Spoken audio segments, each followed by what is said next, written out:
Okay. So welcome to this webinar, everybody. Thank you so much for joining us. My name is Shirley Plant, and I'm a nutritionist and cookbook author located in Ottawa, Canada. And my passion is sharing health information with others. And tonight, I am very thrilled to be speaking with Kate Golle.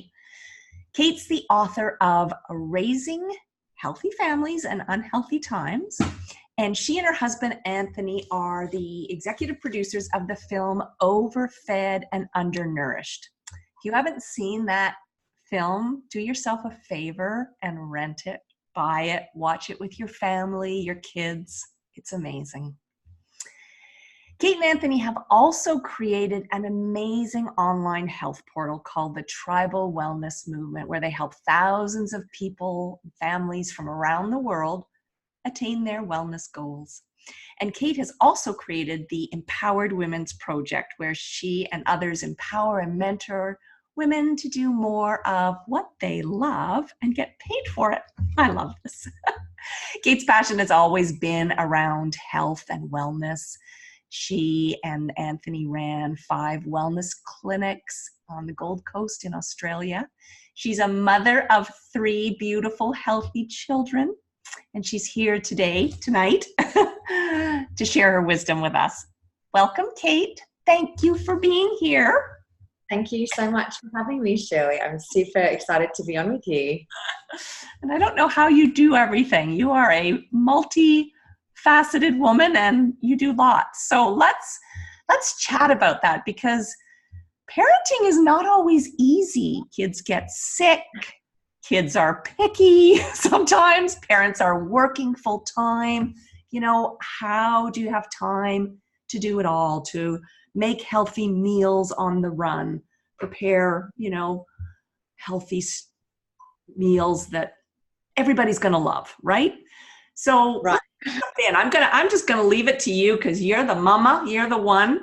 I don't know. Do you want to start with picky eaters? What's your advice for those kids that just only want to eat pasta or only want to eat cheese? Or Sure. I think, as you mentioned, Shirley, we definitely live in a world right now where there's a lot of us on the go, and we're getting pulled in lots of different directions. And whether you've got one or multiple kids, whether you're working or at home with them, there's so much external pressure on how we're supposed to raise them. And it's like how you should have your pregnancy, and if you should breastfeed, and if you should, there's just so many opinions and choices and things out there.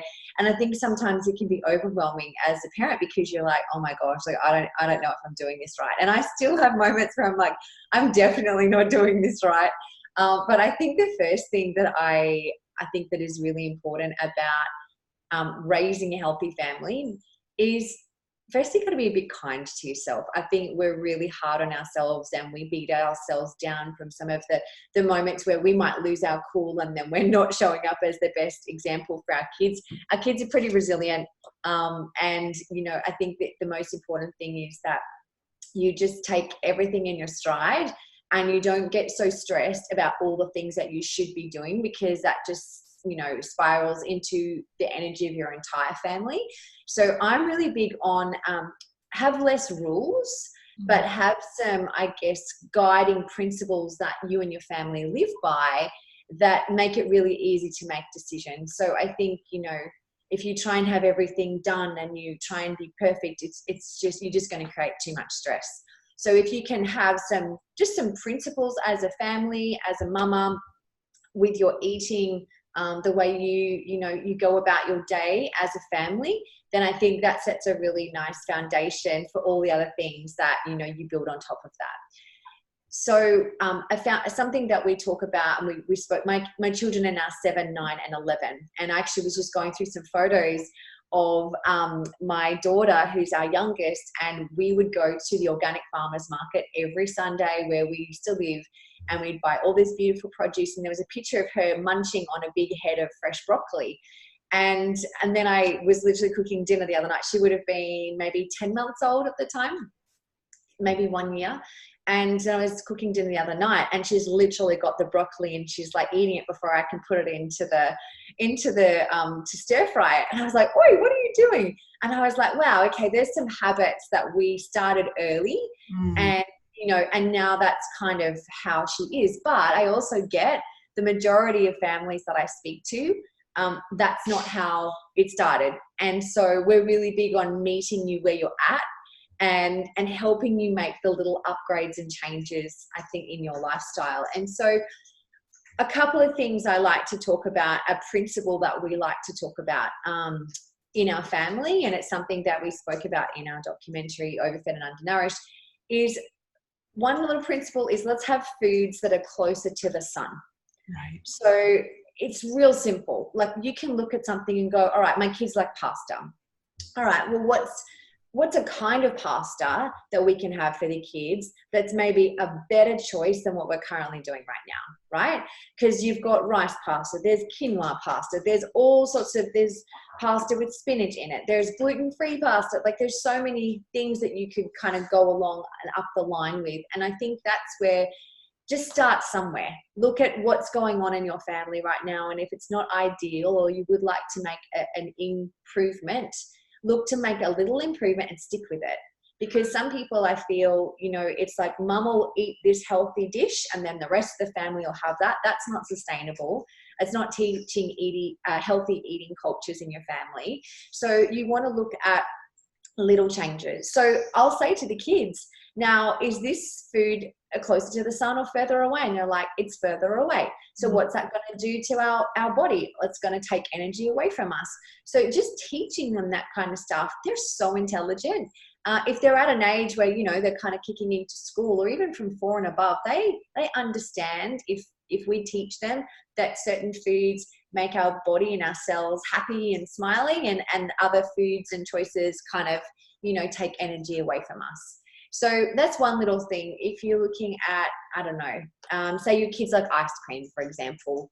Well, I'm all about looking at upgrades from that. So we get frozen banana and frozen mango and blend it up, and you've got an ice cream right there.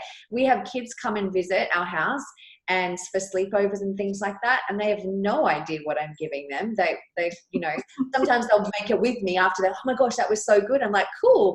And you'll throw in some raspberries or some blueberries or something like that. And the next thing, they're having these beautiful whole foods minus all of the sugar and the colorings and all of that stuff. So I think that's one little principle that we really love to be able to teach and to have other families start to bring up as a conversation. So that kids are starting to understand what's going in them and how that's affecting their energy and their overall health. I love that. As you say, kids are smart, and what's closer to the sun? I mean, you can't get more simple than that. Yeah. So let's say you have school-age children, and you talk about this, and you went through this in the film with Liam. Yes. You pack the lunch box with some healthy things, and either the healthy things come home, or maybe they're swapping them at school, or then there's hot dog day, pizza day. Again, is it moderation, or how is it that you pack healthier lunches as opposed to just the sandwich with the white bread, or, crackers and cheese with those weird sticks? I don't even know if they're cheese.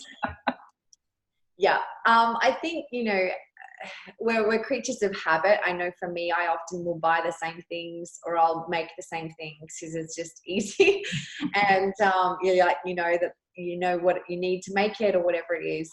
And so, kids, yes, they do like variety, but there's definitely way too much packaged and processed foods that are going into lunch boxes these days. And if you look at the sugar content, the processed fats, the colors, the things that say natural but are not natural in any way, it's just nuts. I mean, when I was growing up, I was fortunate. We would literally run out the backyard and we'd pick the mandarin or whatever that we were having in our lunchbox, and that was kind of our little job for the morning. Now, I know a lot of families that's just not possible. It's not for my family either anymore, but it's just about looking again at where you can make upgrades. And you might need to do a little bit of research, depending on the health food store or, the stores around you or the local farmers and growers markets, and find out, okay, well, what's the best option? If I'm time poor, what's the best option for me to be able to find something that goes in the lunchbox? And ideally, yes, we want to be making things. I know that that's not always the case. But when I do make things for the kids, I'll make huge batches and I'll freeze up all the others and make them in little kind of small pieces. So on that morning when you're just like, it's hectic and you're running out the door, it's just really simple to be able to go bang, bang, bang, done. You already put the time in. And then ideally you put the time in with them. You're getting them involved, in the kitchen and getting them to be a part of what they're making so that they, really get to get hands-on and understand, the foods that they're putting into their body as well. And I think that's key, isn't it? Is getting the kids involved. And I know that that's not always possible if you're getting home at 6:30 at night, but there must be a day during the week. Maybe it is the weekend. And again, I think, it's choosing the activities, choosing what you want to be teaching your children and sharing with your children. And if you're booked up every single day, every single night, then you're right. Then healthy eating is going to be hard. But I think at a certain age, if you can get them involved, so are they making the hummus? Are they, cutting up the fruit and looking at the interesting colors? I would think that would help. Definitely. Instead of watching MasterChef with your kids, actually have a little MasterChef afternoon and, what's something that you would love to make? And then you can look for a healthier option or upgrade on it. And then, make that where you've got a couple of weeks worth that you can put in the freezer so it's nice and organized as well. So, I mean, in my kids' lunch boxes, we'll chop up a lot of, I'll have carrots and cucumbers, and that's they're happy with those. And of course they want other stuff too. They're not just munching on veggie sticks all the time. But I think as long as there's something, I'll always say to them, we need to have something alive in there. Yeah, kids will eat fruit. Most kids will eat fruit without, any challenge, but it's the veggies that's like, no, we need to get some colors. Also, some other good little options are, even if you get like a muffin tray, for example, and you can create a grazing tray. So there's maybe some sultanas, some celery sticks, some peanut butter, some, just where they're having a little bit of everything. And so then there's more variety with what they're having as well. So that's obviously easier at home, but that's something that, is a good way of getting them to try different tastes and flavors too. So, yeah. But you can get, I know I've seen those little, lunch boxes or whatever that have the little compartments, and you're right. And if the school is nut free, then maybe it's a sun butter, or maybe, and it's different veggies and different fruits, and maybe making little faces with them, with the, as you say, with the raisins. But it's interesting you say that, because years ago with my nephews, I had all these allergies and I had to eat very differently. And they were very used to homemade chocolate chip cookies, but they were made with white flour and butter and sugar. And I just said, let's make chocolate chip cookies. And we made them with almond flour and almond butter, and a banana was the sweetener. And, the dairy-free chocolate chips do have some sugar cane in it, but that's great. And they loved them. Yeah. So sometimes it's just giving it a whirl, and maybe not making such a big deal. Maybe we don't say this is a healthier chocolate chip cookie. This is just a chocolate chip cookie. Right. Exactly. Or, oh my gosh, I've got some ice cream, but it's got, just give it to them. They won't even look or ask twice. Most of them are just, happy to give it a go. So yeah, I think that's probably the big thing. And so if you look at foods closer to the sun, that's one principle that we love to look at. And then just, what's going to give you energy or what's going to take it away. And so that's a really simple conversation, but your family can make some really great choices based around those couple of questions. Yeah. And, I think people, adults get quite surprised with how, much their kids understand and know about that as well. So, in Australia, I'm not sure of the statistics within North America, but last year, 2.5% of kids and 5% of adults are getting the recommended serves of fruit and veg every day, which that just blows my mind. I think a lot of people are walking around with really good intentions. We all know we should eat our fruits and veg, but we're just not. And so, you know, we're really passionate about how do we help that become, how do we change those statistics really? Because what we know and what we're seeing in children today, and it's why, you know, I wrote this book, Raising Healthy Families. I wanted to start from the start. Ideally, we have that healthy pregnancy and we get to raise our kids, you know, consciously with information that's going to help us. Now, a lot of us, we're already well past that, and it's now we're dealing with 12-year-olds and teenagers and all of that. But if people can start from the start, great. But looking at statistics in kids' health right now, it's scary. I mean, there's more labels and health conditions today. I think about when I was in school, and I think, you know, going back to for yourself as well, Shirley, more children are being diagnosed with adult conditions because of lifestyle choices today. And the amount of processed foods, the amount of sugars. And I think as parents, as aunties, as uncles, as grandparents, we need to look at how we are also rewarding our children, our nieces, nephews, and grandchildren, because a lot of the time I think back to when I used to go to my great-grandfather's house, and we would be so excited because there would be the boiled lollies, and it would be like, yes, we're going to Pops, and we'd get the boiled lollies, and it was like, yay, and that was like our thing. And that was a rare occasion. Right. Whereas I think now, we talk about everyday foods and sometimes foods. And sometimes foods, you know, it's the boiled lolly, it might be, I don't know, the packet of chips or something like that. And those things are becoming a norm for a lot of kids these days. And those things are getting put in lunch boxes, or, oh, you've done a good job. I was chatting to a friend of mine with her kids in school, and it's like, oh, the kids did well today. The whole class gets an ice block, and it's this bright green or bright red. And it's just like, why are we doing this? Yeah. We're rewarding our children with sugary processed crap.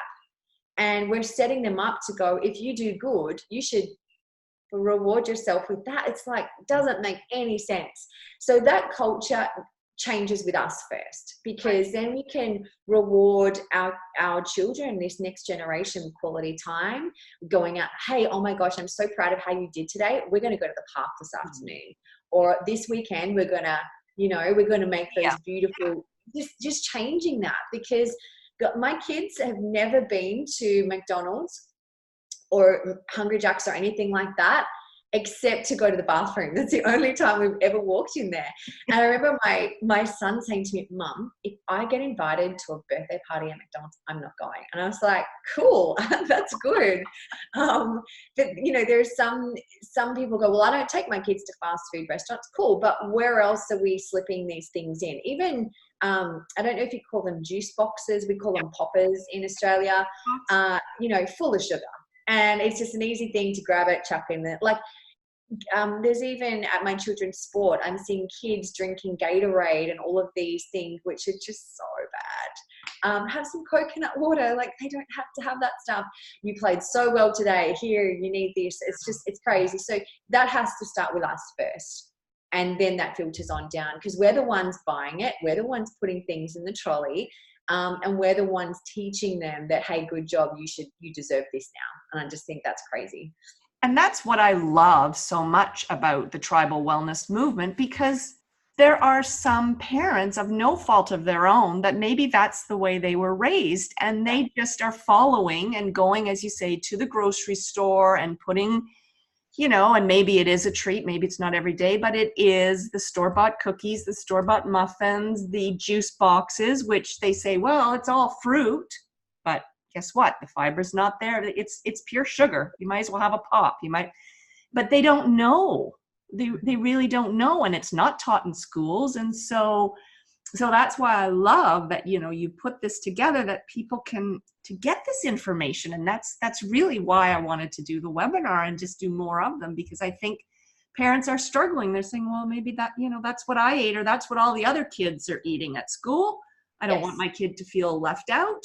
But you're right. We're looking at diabetes, overweight, asthma, ADHD, you name it, hyperactivity. I mean, what child should have hyperactivity or ADHD? I mean, we need to look at diet. Yeah. That's number one. I think some parents or carers, they're so exhausted from being depleted themselves. They get home from work and they just want to plonk down on the couch and not do anything. Sure. And our kids want to, like, for me growing up, we were just never in the house. We were just up a tree or on the street or whatever. And obviously now with video games being so much more prevalent in our kids' worlds, creating some boundaries around screen time. Yes, they are like my husband is away right now, so there's been a little bit more screen time happening in my family, and I'm okay with that because I'm like, I'm in a bit of survival sometimes. Just go do that for 30 minutes and come back to me. So that's okay in times, but when it becomes the norm and you're at the dinner table and no one's even talking to each other because the TV's on or a screen's happening, that's when we're starting to look at a challenge. So when we look, with the tribal wellness movement and what we're really passionate about, it's not just weight, it's just not food. It's about how do we raise the next generation and our families more connected, healthier, more aware and conscious of just living a healthier and best life. And it's going to come from a lot of different little things. Something we also do that we're really passionate about is grateful for time at the dinner table every night with our kids. And there's no screens, it doesn't matter if we've got guests or whatever, and we go around the table and we'll talk about something that we're grateful for from our day. And so it's little things like that over time, they become big things. And so you can choose a couple of habits or things that you want to change in your own family, and then just start making those. And that's really what tribal wellness is about, is helping families make that little changes long-term and sustainable over a lifetime. So it's not just a fad. It's like, let's meet you where you're at and let's help you go to whatever that next level is. Let's talk about eating healthy on a budget, because I know for a lot of moms and dads or single parents, they're saying, well, how do we afford this? And, so is it watching for sales? Is it freezing? Is it batch cooking? What do you suggest? Yeah, I think, well, definitely cooking things in batches is handy, because you can, buy a certain fruit or vegetable that might be kind of, close to being on the way out. Whereas if you cook everything up and you've got soups or, whether it's a whole heap of veggies that you've cooked and roast or whatever it might be, that's definitely a great way of doing it. I think sometimes you'd be surprised if you actually took the time to imagine for a week, if you just did the research on finding the brand of, say, food from your market or whatever that was going to help you guys make the next little upgrade. Sometimes I think we are creatures of habit, where we just walk down the aisle and we grab that, and we just, in our routine, we're not actually looking at, well, what are we spending money on in our day or our week that actually is not serving us whatsoever. Mm-hmm. And if we could remove that out and we replace it with something that's healthier and actually nourishing our body, there's a big difference between filling your belly and nourishing your body. And so that's what we really want to help families transition. And there's lots of ways of doing that. And sometimes it's being creative, because if you haven't had necessarily healthy habits that you would like, sometimes we do just get the easy food and we cover it in sauce and, we just do our thing. Whereas within our program, we want to show you ways of creating that healthy, more plants. We just need more plants into our body every day, basically. We all need more fruits and veg, but most of us, it's the veg that we're lacking. That's the fruit for most people is pretty easy to do. So it's then just how do we be creative, make it yummy, that everyone in the family is going to enjoy, that you don't have to be a master chef, because that is not me at all.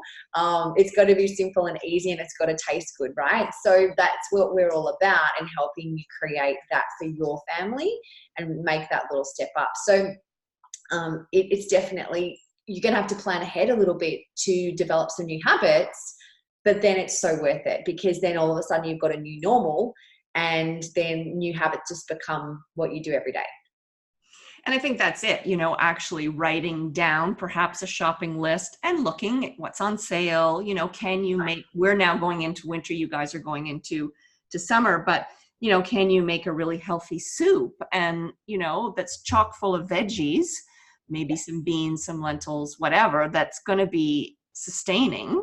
that's maybe a little bit cheaper than buying the chicken or the meat or whatever. That's I it.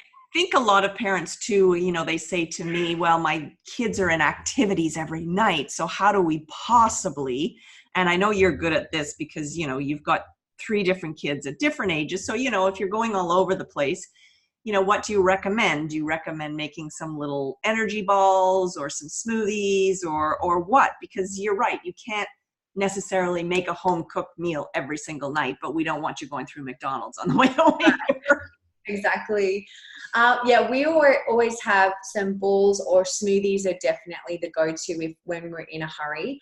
One of the whole food products that we recommend as a part of our program with Tribal Wellness is this beautiful vegan smoothie blend. And there's 20 different plants in there. It's chocolate or vanilla. You can get either flavor. And like, it is so delicious. You wouldn't know that there's alfalfa sprouts and broccoli and pumpkin and mushroom, all that. Like, that just sounds random in a smoothie, right? But they taste phenomenal. And what we know is because there's the plant fiber and all of the goodness as well. It's not this empty thing where you fill your body up with something, but then you're hungry 30 minutes later. It's actually sustaining energy, which is fantastic. And whether you're pregnant, breastfeeding, whether you've got little ones, like, everyone can be on it because it's just plants. So that's definitely something that we love. For us as well, hummus and veggie sticks or some crackers on the go, that's definitely something that we love.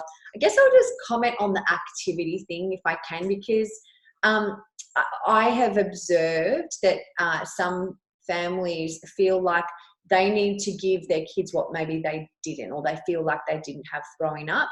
And when I look at the families or the kids that have something on every night, they're actually not getting a chance just to be a kid and go into their room and draw or make a cubby or play Lego or run outside and climb a tree. So although yes, our kids are very active, we've actually scaled back a lot on those afternoon activities so we can hang out as well.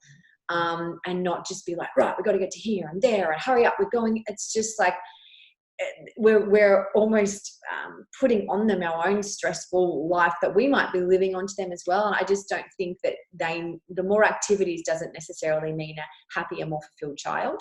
So I think sometimes pulling back on that is a good thing, and just having some time where you have nothing scheduled and just not letting them on screens, but letting them be creative and actually, spending time with them. So I think, yeah, for after school or when you're on the go, ideally if you can prepare something ahead of time, great. And if you're out and about and you have to make a choice, then maybe it's some brown rice sushi, or there's things that are still out there and available if you have to go. If you're at the mall or the supermarket or something, there's still healthy options you can choose.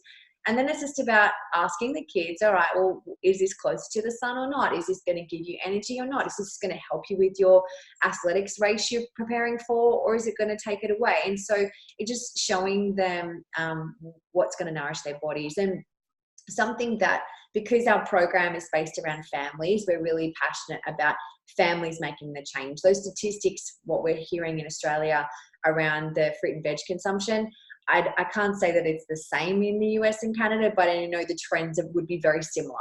And what I actually heard, I can't say the exact number, but it was something like the 2 most common vegetable consumption in the US was tomato sauce, ketchup, and potato chips. So it's like, okay, we need to kind of look at how we can get more goodness in. So the other really cool thing is one of the other whole food products that we recommend as a part of our program.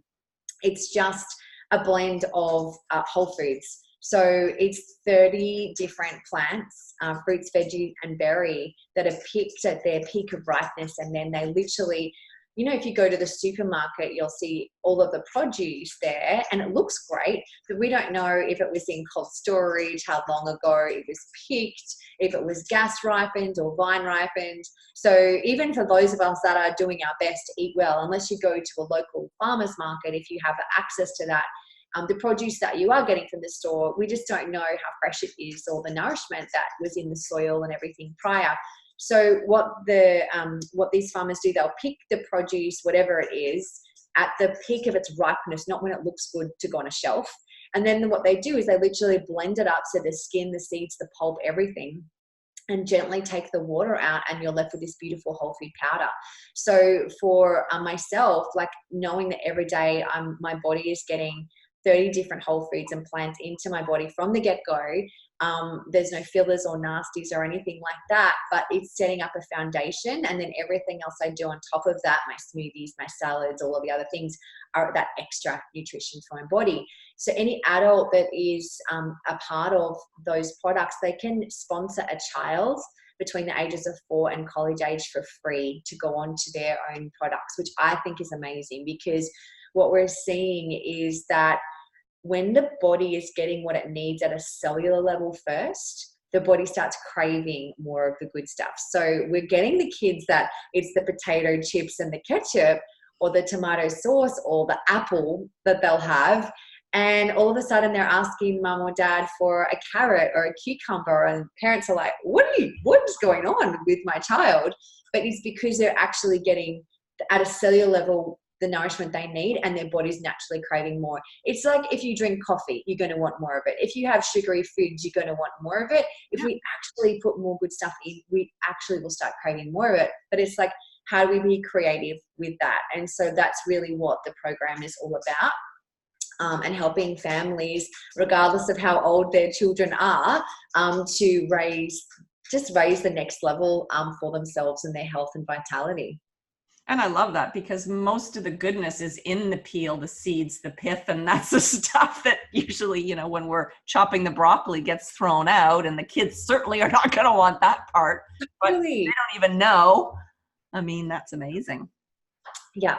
So it's just the changes that we get to see people make, whether, you know, your family has never eaten or seen kale before, or quinoa, like what is that? All the way through to, you know, families that are already on the health journey, but they're still, you know, always looking to improve. It's really cool just showing you how to make beautiful whole food desserts, minus the dairy, minus all the processed sugars, the colors. There's so many creative ways that are cost effective, that are going to nourish your family. And so it's just about learning. There's no shortage of information out there, I get that, but it's about bringing it back to common sense and having a plan for you and your family of what it is that you're going to do, because information is nothing until we're applying it and we're living it. And that's what we're really passionate about, helping other families to create that for themselves. Oh, I love that. So let's, you know, if anybody wanted to ask Kate a question, we have a few minutes left. You can either write in the chat box at the bottom of your screen, or I can unmute you. Be brave. Now's your time. That's all right. If not, you can always hook back up with anybody that invited you to this call if you've got questions, and we can definitely. certainly. For people who haven't seen our documentary, it's definitely a family-friendly one to sit down and watch as well. So Shirley mentioned before, it's called Overfed and Undernourished, and you can rent or download that off iTunes or Vimeo. And you know, it's something that I think you'll be really surprised when you watch with kids, in particular, and you don't ask anything except the end of, like, you know, what did you learn from that? You will be blown away by what they're taking from it. And I think sometimes, we get stuck in our routine and we just forget that they're little sponges, and they're watching what mom and dad and Nana and Pop and uncles and aunties are doing. And it's the whole monkey see, monkey do. We can't be telling our kids, you know, go move, get off your screen, or, you know, eat more veg, if we're not actually doing that ourselves. So I think raising a healthy family starts with us first, and changing the culture of how we reward people that we love, and learning about whatever the next upgrade is for you, because everyone can go to a next level, and it's not going and making huge amounts of change for a week or two and bouncing back to your old ways. We're really interested in where are you going to be a year from now, 3 years from now, 5 years from now, so that we're constantly building upon our health and vitality. Because at the end of the day, if we don't have our health and vitality, the rest of, doesn't matter how much money you got in the bank, doesn't matter how much time you have, it's irrelevant. And we can really stop a lot of challenges for kids young by creating those healthy cultures, you know, as soon as we're aware of, you know, what we can do. Wonderful. Well, nobody's going to be brave. That's fine. Oh, good. That's all right. Well, hopefully we've been able to kind of give you a little bit of clarity, I guess, as parents or as, you know, just people looking to help shape the next generation. There's a lot that we have in our hands, and we're definitely passionate about helping people, you know, move through their next levels of health. And so, you know, if you're watching this and someone has shared it with you, ask them more about our program. This book is also available online for purchase too. And yeah, just super grateful for you having me on, Shirley, and being able to share more about what we're passionate about. Perfect. So thank you, Kate. And as you said, you know, if you'd like more information about tribal wellness, ask. And Kate's book, as you said, it's online. Is that the best place to just go online and purchase the book? Yes. Yeah. Great. Thank you so much, Kate. My pleasure. Thanks everybody for joining us tonight. Have a good rest of your evening. And those that are on the other side of the world, have a wonderful, beautiful day. Thank you.